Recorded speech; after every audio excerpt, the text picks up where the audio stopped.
مولانا ایک اور چیز میں اکثر دیکھتا ہوں سوشل میڈیا پہ بھی، وہ یہ ہے کہ اللہ کے نبی صلی اللہ علیہ وسلم کی وفات پانے کے بعد جو ہے صحابہ میں اختلاف ہو گیا، اور اس کے اوپر لوگ بڑا مختلف اوپینین رکھتے ہیں. کوئی ایک طرف ہے بالکل، اور کوئی جو ہے مطلب کہ صحابہ جیسے حضرت معاویہ رضی اللہ تعالیٰ عنہ ہیں ان کے بارے میں بھی بات کی جاتی ہے. تو وہ پس منظر سارا کیا تھا، اور ان کے اختلاف جو صحابہ کا اختلاف ہوا ہے اس کے اوپر ہمیں کیسا اپنا رویہ رکھنا چاہیے؟ امام احمد بن حنبل رحمہ اللہ سے کسی نے یہی سوال کیا تو انہوں نے فرمایا، بیٹا تلک امت قد خلت لہا ما کسبت ولکم ما کسبتم ولا تسألون عما کانوا یعملون.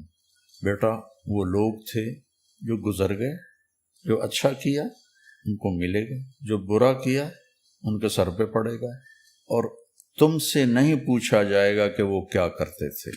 یہ ہے اس کا صحیح جواب جو قرآن نے دیا ہے، کہ مجھ سے تھوڑا ہی پوچھا جائے گا، مجھ سے تو میرے بارے میں پوچھا جائے گا کہ میں نے زندگی کیسے گزاری. اور وہ واضح سوالات ہیں، یہ وہ مباحث ہیں جن کو چھیڑ کر خلجان بڑھے گا، فائدہ کوئی نہیں ہوگا. بشر تھے، ان سے غلطیاں ہوں، کوئی وہ نبی نہیں تھے، معصوم نہیں تھے، لیکن اللہ نے ان کی غلطیوں کو معاف کر دیا ہے. تو میں اب یہاں دوبارہ ان کی غلطیوں کو حضرت معاویہ رضی اللہ عنہ کی غلطیوں کو بیان کروں، یہ بہت بری بات ہے.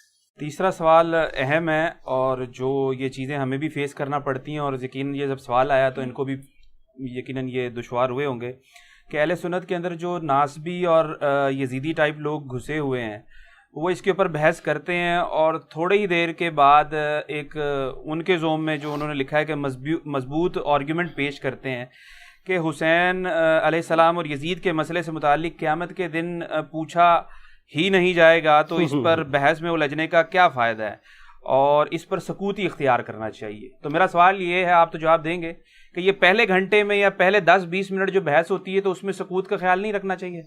نہیں، وہ سکوت کا مطلب انہوں نے چینج کر دیا ہے. اچھا، سکوت کا مطلب یہ ہے کہ ہم جو کچھ بولتے رہے وہ ٹھیک ہے، آپ سکوت اختیار کریں، یہ مطلب ہوتا ہے سکوت کا.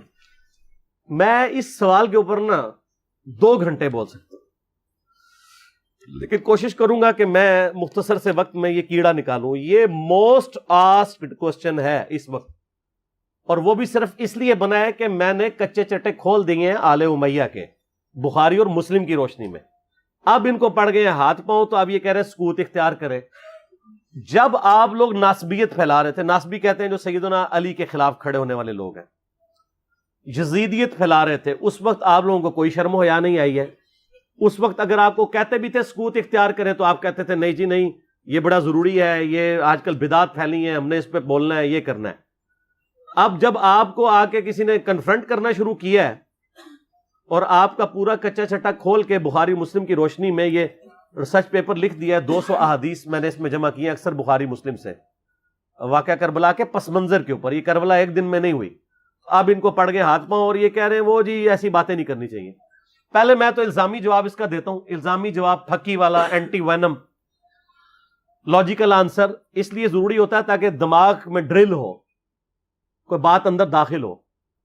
مجھے یہ بتائیں کہ ڈاکٹر ذاکر نائک نے جب 2009 کے اندر یزید کو رضی اللہ عنہ کہا، As far as your understanding about the wall of Karbala, you said that Yazid, may Allah be pleased with him, Yazid, may Allah be pleased with him, Yazid, may Allah be pleased with him, that he was ferocious and he was a villain, etc. There's difference of opinion. We're not here to discuss about history, and neither do I want to get a difference in the Muslim Ummah. What we say, there's a difference of opinion between the Sahaba. That is history. اس وقت کون کون سے علماء تھے اہل حدیث کے یا دیوبند کے؟ بریلویوں کو بھی تھے، لیکن وہ بھی اپنی حاضری لگا رہے تھے، ان کو چھوڑ دیں. شیعہ نے تو بولنا ہی تھا کہ جنہوں نے فرنٹ سے لیڈ کر کے ڈاکٹر ذاکر نائک کو یہ کہا ہو کہ آپ سکوت اختیار کر لیں، کسی نے بھی نہیں کیا، مزہ لے رہے تھے اس کا. ڈاکٹر ذاکر نائک نے جب 2009 میں یہ فتنہ اٹھایا، میں ان کی بڑا احترام کرتا ہوں، آپ کو پتا ہے میں ان کو پروموٹ بھی کرتا ہوں، علمی اختلاف اپنی جگہ. میں نے جب اس کو کنفرنٹ کیا، اس کو علمی دلائل کے ساتھ جواب دیا، تو یہ سارے ہمارے پیچھے پڑ گئے. یعنی آپ ہمارے سروں پہ جوتیاں بھی مارتے ہیں اور ہمارے رونے پہ بھی بندی لگاتے ہیں. اس کو کوئی نہیں کچھ کہہ رہا. جب ہم نے جواب دیا تو سارے ہمیں کہنے لگے جی آپ سکوت اختیار کر لیں. ڈاکٹر ذاکر نائک کو کسی نے کہا سکوت اختیار کرے. اب آج کے بعد نہ کوئی ریکارڈ کرا دے, پچھلے 10 سالوں میں کوئی ویڈیو دکھائیں. 10 سالوں میں نہیں دکھائیں, شروع کے 2-3 سالوں میں, 2009, 10, 11, 12 میں ڈاکٹر ذاکر نائک کا نام لے کے کسی نے کہا سکوت اختیار کرے. تو وہ تو سکوت کا مطلب یہ کہتے ہیں کہ آل امیہ کو آپ ننگا نہ کریں. اہل بیت کی آپ جتنی مرضی گستاخیاں کر لیں, ان کے دشمنوں کو جتنا مرضی بڑھا چڑھا کے بیان کریں, اس پہ یہ راضی رہتے ہیں. تو ان کو تو سکوت نہیں کرواتے, ان کو تو حافظہ اللہ کہتے ہیں, ان کو تو دامت برکاتم عالیہ کہتے ہیں. اور جو جواب دے رہا ہے احادیث کی روشنی میں, اس کو کہتے ہیں آپ سکوت اختیار کریں. تو بخاری مسلم کو ہم پھر بند کر دیں. میں نے تو اپنی کو بات ہی نہیں کی ہے, میں تو صحیح الاسناد حدیث سے بیان کرتا ہوں. اور دوسرا صرف اس معاملے میں کیوں سکوت اختیار کریں؟ وہ کہتے ہیں نہیں اس لیے دیکھیں جی کربلا ہو چکی, کام ختم ہو گیا, اثرات تو آج تک ہیں. یہ وہ مباحث ہیں جن کو چھیڑ کر خلجان بڑھے گا, فائدہ کوئی نہیں ہوگا. بشر تھے, ان سے غلطیاں ہوں, کوئی وہ نبی نہیں تھے, معصوم نہیں تھے, لیکن اللہ نے ان کی غلطیوں کو معاف کر دیا ہے. تو میں اب یہاں دوبارہ ان کی غلطیوں کو, حضرت معاویہ رضی اللہ عنہ کی غلطیوں کو بیان کروں, یہ بہت بری بات ہے. وہ تو پھر غزوہ بدر بھی ہو چکی ہوئی ہے, تو رمضان شریف میں آپ غزوہ بدر کے اوپر کیوں جمعے پڑھاتے ہیں؟ ختم کریں, غزوہ احد پہ ختم کریں, میلاد کے بھی سب کچھ پروگرام ختم کریں. نبی علیہ السلام پیدا ہوئے تھے, فوت ہو چکے, جنتوں میں زندہ ہیں, لیکن اب دنیا میں تو نہیں ہے. ان چیزوں کو یاد کیوں رکھا جاتا ہے؟ زندہ قومیں اپنے ماضی کے واقعات کو یاد رکھتی ہیں. پھر پورے کا پورا قرآن انسانی تاریخ کے کتنے بڑے بڑے واقعات بتاتا ہے جو ختم ہو چکے ہیں. برادران یوسف فوت ہو چکے ہیں, لیکن آج تک قرآن میں عبرت کے لیے انہوں نے جو کچھ اپنے بھائی کے ساتھ کیا. اور برادران یوسف وہ صحابی ہیں جن کا باپ بھی پیغمبر ہے, بھائی بھی پیغمبر ہے, ڈبل صحابی ہیں, لیکن آج بھی ان کی مثال دی جاتی ہے. تو کوئی اسے کوئی یہ نہیں سمجھتا کہ گستاخی ہو گئی ہے. پھر الٹیمیٹلی آ کے تو وہ سورہ بقرہ کی آیات پیش کرتے ہیں, تلک امۃ قد خلت لہا ما کسبت ولکم ما کسبتم. مولانا ایک اور چیز میں اکثر دیکھتا ہوں سوشل میڈیا پہ بھی, وہ یہ ہے کہ اللہ کے نبی صلی اللہ علیہ وسلم کی وفات پانے کے بعد جو ہے صحابہ میں اختلاف ہو گیا, اور اس کے اوپر لوگ بڑا مختلف اوپینین رکھتے ہیں. کوئی ایک طرف ہے بالکل, اور کوئی جو ہے مطلب کہ صحابہ جیسے حضرت معاویہ رضی اللہ تعالیٰ عنہ ہیں, ان کے بارے میں بھی بات کی جاتی ہے. تو وہ پس منظر سارا کیا تھا, اور ان کے اختلاف جو صحابہ کا اختلاف ہوا ہے اس کے اوپر ہمیں کیسا اپنا رویہ رکھنا چاہیے؟ امام احمد بن حنبل رحمہ اللہ سے کسی نے یہی سوال کیا, تو انہوں نے فرمایا بیٹا تلک امۃ قد خلت لہا ما کسبت ولکم ما کسبتم ولا تسألون عما كانوا يعملون. بیٹا وہ لوگ تھے جو گزر گئے, جو اچھا کیا ان کو ملے گا, جو برا کیا ان کے سر پہ پڑے گا, اور تم سے نہیں پوچھا جائے گا کہ وہ کیا کرتے تھے. یہ ہے اس کا صحیح جواب جو قرآن نے دیا ہے, کہ مجھ سے تھوڑا ہی پوچھا جائے گا, مجھ سے تو میرے بارے میں پوچھا جائے گا کہ میں نے زندگی کیسے گزاری. اور ظالموں اس آیت کا ترجمہ ہی تم لوگوں نے بدل دیا. یہ تو کانٹیکسٹ سٹارٹ ہو رہا ہے کہ یہودی کہتے تھے ہم ابراہیمی ہیں, ہمیں ابراہیم کی نسبت کام آ جائے گی. تو اللہ نے فرمایا تلک امۃ قد خلت, وہ بڑی نیک امت تھی, وہ تو جا چکی ہے. لہا ما کسبت ولکم ما کسبتم, ان کے لیے ان کے نیک اعمال ہیں اور تمہارے لیے تمہارے نیک اعمال ہیں. لہا ما کسبت ہے, علیہا کے ساتھ نہیں ہے. علیہا ہو تو ان کی گناہ کا وبال ان پہ, تمہارے گناہ کا وبال تم پہ. ان نیکیوں کے لیے بات ہو رہی ہے کہ کسی پرانے بزرگوں کی نیکیاں تمہارے کام نہیں آئیں گی. یہ نہیں بات ہو رہی کہ پرانے بزرگ اپنی برائیاں ساتھ لے گئے اور تم بھی اپنی برائیاں ان کو چھوڑو, ان کو ڈسکس ہی نہ کرو. یہ قرآن بات کیسے کر سکتا ہے؟ قرآن تو خود پرانوں کی غلطیوں کو ڈسکس کرتا ہے عبرت کے لیے. تو ترجمہ ہی بدل دیا. یہ یہودیوں کو ٹانٹ کیا گیا تھا کہ تم ابراہیمی ہونے کا دعویٰ کرتے ہو اور کہتے ہو ابراہیم کی نسبت ہمیں کام آئے گی, ان کے نیک مال تو وہ ان کے نیک مال ان کے لیے تھے. ہم ویسے کر رہے یہی ہیں, یا اللہ جو کچھ بھی ہے تیرے محبوب کی امت سے ہے, اس کے لیے اس کو کنڈیم کرنے کے لیے تھا. انہوں نے پکڑ کے اس کا ترجمہ ہی بدل کے اور ہی مطلب اس میں سے نکال دیا. تو پھر اللہ تعالیٰ کی طرف سے بھی بندے چھوڑ دیے جاتے ہیں نا ایسے لوگوں پہ. پھر جو جھوم جھوم کے کہتے ہیں کہ نہ میں وابی نہ میں بابی, میں ہوں مسلم علمی کتابی. آؤ علمی کتابی بات کرو. تو ان سے یہ پوچھیں کہ یہ جو آپ دفاع صحابہ کانفرنسز کرتے ہیں تو قیامت والے دن آپ سے پوچھا جائے گا کہ آپ نے صحابہ کرام کے دفاع کے اوپر کانفرنسیں کرنی ہے کہ نہیں؟ کیوں نہیں؟ ہے کسی حدیث میں آیت میں؟ نہیں. تو کیوں کر رہے ہیں؟ تو وہ کہیں گے ہاں پوچھا جائے گا. تو ہم بھی کہتے ہیں ہاں پوچھا جائے گا، بالکل پوچھا جائے گا. سورہ تکاثر میں آتا ہے نا ثم لتسألن یومئذ عن النعیم، پھر اس قیامت کے دن تم سے ہر نعمت کے بارے میں پرسش ہوگی. کیٹیگوریکل ہے. جس کو اللہ نے علم دیا ہے نا یہ اس کے پاس نعمت ہے، اس کے بارے میں پوچھا جائے گا علم آگے تک پہنچایا کہ نہیں، اور نہیں پہنچایا ہوگا تو لعنتی ہوگا وہ. یہ آیت ہے سورہ بقرہ کی، میں نے ریسرچ پیپر کے اوپر لکھی ہے سٹارٹ میں 159 اور 160. ان الذین یکتمون ما انزلنا من البینات والہدی، بے شک وہ لوگ جو چھپا لیتے ہیں ان روشن اور ہدایت کی چیزوں میں سے جن کو ہم نے لوگوں کی ہدایت کے لیے اپنی کتاب میں بیان کیا، ایسے لوگوں پر اللہ کی لعنت ہے اور تمام لعنت کرنے والوں کی لعنت ہے. الا الذین تابوا واصلحوا، سوائے ان لوگوں کے جو توبہ کر لیں، اپنی اصلاح کر لیں، وبینوا، اور اصلاح پہ اکتفا نہیں بلکہ وہ لوگوں کو بتا بھی دیں جو کچھ چھپایا تھا. فاولئک اتوب علیہم وانا التواب الرحیم، تو ایسوں کی توبہ اللہ قبول کرے گا اور اللہ تعالیٰ بخشنے والا مہربان ہے. اس کو سپورٹیو ایک حدیث میں میں نے لکھی ہے، ترمذی میں، سنن نبی داؤد میں، سنن ابن ماجہ میں ہے کہ نبی علیہ السلام نے فرمایا جس شخص سے علم کی بات پوچھی گئی اور وہ اسے معلوم تھی اور اس کے باوجود اس نے چھپا لی تو ایسے لوگوں قیامت والے دن آگ کی لگام دی جائے گی. تو یہ بڑا کریٹیکل ایشو ہے. علم اللہ کی نعمت ہے آپ کے پاس، اس کی قدر کے لوگوں کو صحیح بات بتائیں تو پوچھا جائے گا.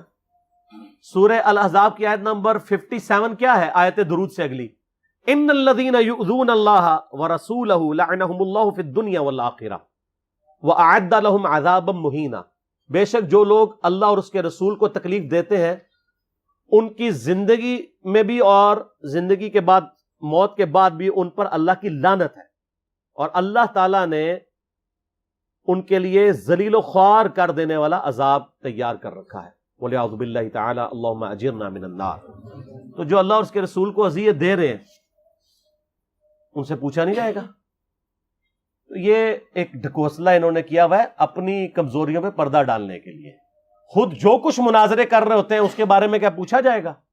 جو یہ کام کر رہے ہوتے ہیں وہ کہیں گے پوچھا جاتا ہے، تو اس کے بارے میں کیوں نہیں پوچھا جائے گا؟ اور جی کو یہ بنیادی مسئلہ ہے. فضائل صحابہ احمد بن حنبل کی کتاب میں 2 روایتیں ہیں صحیح سند کے ساتھ. ایک روایت میں ہے کہ سیدنا علی بن ابی طالب کہتے ہیں، یہ حدیث موقوف ہے اور ظاہر غیبی خبر ہے، نبی علیہ السلام کے بتانے پر موقوف ہے، کہ میری وجہ سے 2 فرقے گمراہ ہوں گے، ایک میری محبت میں غلوف کر کے، ایک میری دشمنی میں غلوف کر کے. اور دوسری روایت میں ہے فضائل صحابہ احمد بن حنبل کی کتاب میں کہ میری وجہ سے 2 فرقے دوزخ میں جائیں گے، ایک میری محبت میں غلوف کر کے، ایک میری دشمنی میں. تو جب آپ کی جنت اور دوزخ کا فیصلہ اس کے اوپر ہو رہا ہے تو پوچھا کیوں نہیں جائے گا؟ اچھا اپنا کام یہ پورا کر رہے ہیں کہ جو سیدنا علی کی شان میں غلوف کر رہے ہیں ان کو یہ خوب سمجھا رہے ہیں کہ جی آپ اپنے آپ کو صحیح طریقے سے صحیح بندے کا پتر بنا لو ورنہ پوچھا جائے گا. تو جو سیدنا علی کے مخالفین ہیں ان کو سمجھانے کی ذمہ داری کس کی ہے؟ ان کو کون سمجھائے گا؟ وہ ساری اس پلیٹ فارم سے سمجھایا جا رہا ہے، دونوں کو سمجھایا جا رہا ہے اللہ کے فضل سے. تو جنت اور دوزخ کا تو فیصلہ ہونا ہے. پھر جو صحیح مسلم کی حدیث ہے 240 انٹرنیشنل نمبر کے مطابق، علی سے محبت نہیں رکھے گا مگر مؤمن، علی سے بغض نہیں رکھے گا مگر منافق. تو آپ کے ایمان کا لٹمس ٹیسٹ ہی جو ہے وہ محبت علی ہے. تو جنت اور دوزخ کا فیصلہ اس کے اوپر نہیں ہونا. پھر غدیر خون کی حدیث جو صحیح مسلم میں 6225 سے 6228 تک ہے، آپ علیہ السلام کا آخری خطبوں میں سے ایک خطبہ ہے وفات سے 2.5 مہینے پہلے خم نامی گاؤں میں. اس میں کیا الفاظ ہیں؟ اے لوگو آگاہ ہو جاؤ، میں بھی ایک انسان ہوں، قریب ہے کہ اللہ کا قاصد یعنی موت کا فرشتہ میرے پاس آئے اور میں اس کی دعوت قبول کر لوں. میں اپنے بعد تم میں 2 بھاری چیزیں چھوڑ کے جا رہا ہوں. ان میں سے پہلی چیز اللہ کی کتاب ہے، اس میں ہدایت ہے، اس میں نور ہے. تم اللہ کی کتاب کو پکڑو، اپنا تعلق اس کے ساتھ مضبوط کرو. اللہ کی کتاب اللہ کی رسی ہے، جو اسے پکڑے گا ہدایت پہ ہوگا، جو چھوڑ دے گا گمراہ ہو جائے گا. اور دوسری بھاری چیز میرے اہل بیت ہیں. پھر 3 دفعہ آپ علیہ السلام نے فرمایا میں اپنے اہل بیت کے معاملے میں تمہیں اللہ کا خوف دلاتا ہوں، میں اپنے اہل بیت کے معاملے میں تمہیں اللہ کا خوف دلاتا ہوں، میں اپنے اہل بیت کے معاملے میں تمہیں اللہ کا خوف دلاتا ہوں. جب نبی علیہ السلام آپ کو ڈرا رہے ہیں وہاں تو کسی نے کہا یا رسول اللہ اہل بیت کے بارے میں پوچھا جائے گا. پھر المستدرک الحاکم میں صحیح سند کے ساتھ حدیث ہے انٹرنیشنل نمبر کے مطابق 4712 کہ نبی علیہ السلام نے فرمایا اگر کوئی شخص پوری زندگی حجر اسود اور مقام ابراہیم کے درمیان نمازیں پڑھتا رہے اور روزے رکھتا رہے اور قیامت والے دن اللہ سے اس حال میں ملاقات کرے کہ ہم اہل بیت کا بغض اس کے دل میں ہوا تو اللہ اسے ضرور دوزخ میں داخل کرے گا.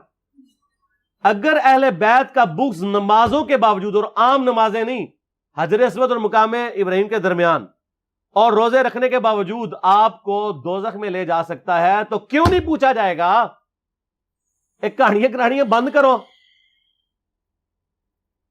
اصل میں ان بچاروں کا بھی قصور نہیں، ان کے بڑے بزرگ بھی ان کو کہانیاں کراتے رہے. انہوں نے وہی کہانیاں سن کے تو آگے بیان کی. ان کو کیا پتا تھا کہ آگے تو مسئلہ کھڑا ہو جائے گا. آگے تو ہر جگہ یہ آواز آ رہی ہے کہ نہ میں وہابی نہ میں بابی، میں ہوں مسلم علمی کتابی. ان کے تو گاٹے فٹ ہوگی یہ چیز. تو یہ اتنی ساری آیات اور احادیث اس بات کا ثبوت ہے کہ یہ سچائی ہے، اور یہ سکوت کا صرف آپ کو کہتے ہیں. جو بکواسات کر رہے ہوتے ہیں ان کو نہیں کہتے. مودودی صاحب کے پیچھے پنجے جھاڑ کے پیچھے پڑ گئے جی مودودی صاحب نے خلافت و ملوکیت لکھ کے مصیبت کھڑی کی. اور بھائی جو آپ کے روحانی ابا جی محمود احمد عباسی صاحب منکرین حدیث میں سے تھے، جنہوں نے خلافت معاویہ اور یزید کتاب لکھ کے سیدنا علی کی گستاخیاں کی، حسین ابن علی کی گستاخیاں کی علیہم السلام، اس کے جواب میں خلافت و ملوکیت آئی ہے. کہتے نہیں ایویں لکھ دی، ایویں نہیں لکھی، جواب میں لکھی ہے. اور پھر سعودیہ کی فنڈنگ کے بعد یہاں پہ لوگوں نے جب حسین ابن علی کو نیچے کرنا شروع کیا اور یزید کو اوپر اور یزیدی پارٹی کو اوپر کرنا شروع کیا، تو پھر 5B آ گیا. آپ دیکھیں کبھی بھی انیشیٹو اہل بیت کے چاہنے والوں کی طرف سے نہیں لیا جاتا. یہ تو ہم جواب والی سائڈ پہ بیٹھے ہوتے ہیں. ہمیشہ یہ پنگا لیتے ہیں، ہم جواب دیتے ہیں. جب جواب دیتے ہیں ان کی ہوتی ہے ٹھکائی، پھر یہ کہتے ہیں سکوت اختیار کر لیں. سمجھ آ گئی آپ کو پوری گیم؟ یہ سکوت کا بات یہ کرتے ہی اس لیے ہیں کہ ان کی ہوتی ہے ٹھکائی. ان کو تو یہ حدیثیں ہضم نہیں ہوتی ہیں. اب یہ اپنے عوام کو منہ نہیں دکھا سکتے، پھر ان کو بڑی مصیبت کھڑی ہو جاتی ہے کہ اب کیا کریں، کس طریقے سے اب قابو کریں. تو آخری حل یہ ہے سکوت اختیار کر لیں. سکوت آپ لوگوں نے تو کوئی نہیں اختیار کیا ہوا. آپ کے سامنے جب صحابہ کرام کی توہین ہوتی ہے تو آپ کیوں شیعہ کو سمجھاتے ہیں؟ سکوت اختیار کریں نا. کون سا آپ سے قیامت الدین پوچھا جائے گا؟ یہ میں الزامی طور پہ بات کر رہا ہوں. اور آپ کے بڑے بزرگ سیدنا علی اور حسین ابن علی کی گستاخیاں کریں، ان سے اپنے بغض کا اظہار کریں. جب ہم ان کو سمجھائیں تو ہمیں کہتے ہیں آپ سکوت اختیار کریں. تو سر یہ 2 نمبر پالیسی چھوڑ دیں. میں نے پہلے بھی ان کو کہا ہے کہ لوگ گھاس کھانا چھوڑ چکے ہیں. پہلے لوگوں کو آپ نے بے زبان بھیڑے بنایا ہوا تھا، اب لوگوں کے ہاتھ میں قرآن و حدیث آ گیا. اور اس ریسرچ پیپر کے بعد تو یقین کریں ان کے پلے کوئی شے نہیں رہی ہے. یہ ریسرچ پیپر آپ ضرور منگوا کے پڑھیں. ایکسٹرا آرڈنری ریسرچ پیپر ہے. انشاءاللہ آپ کو معاملات کلیئر ہو جائیں گے انشاءاللہ تعالی. ٹھیک ہوگی؟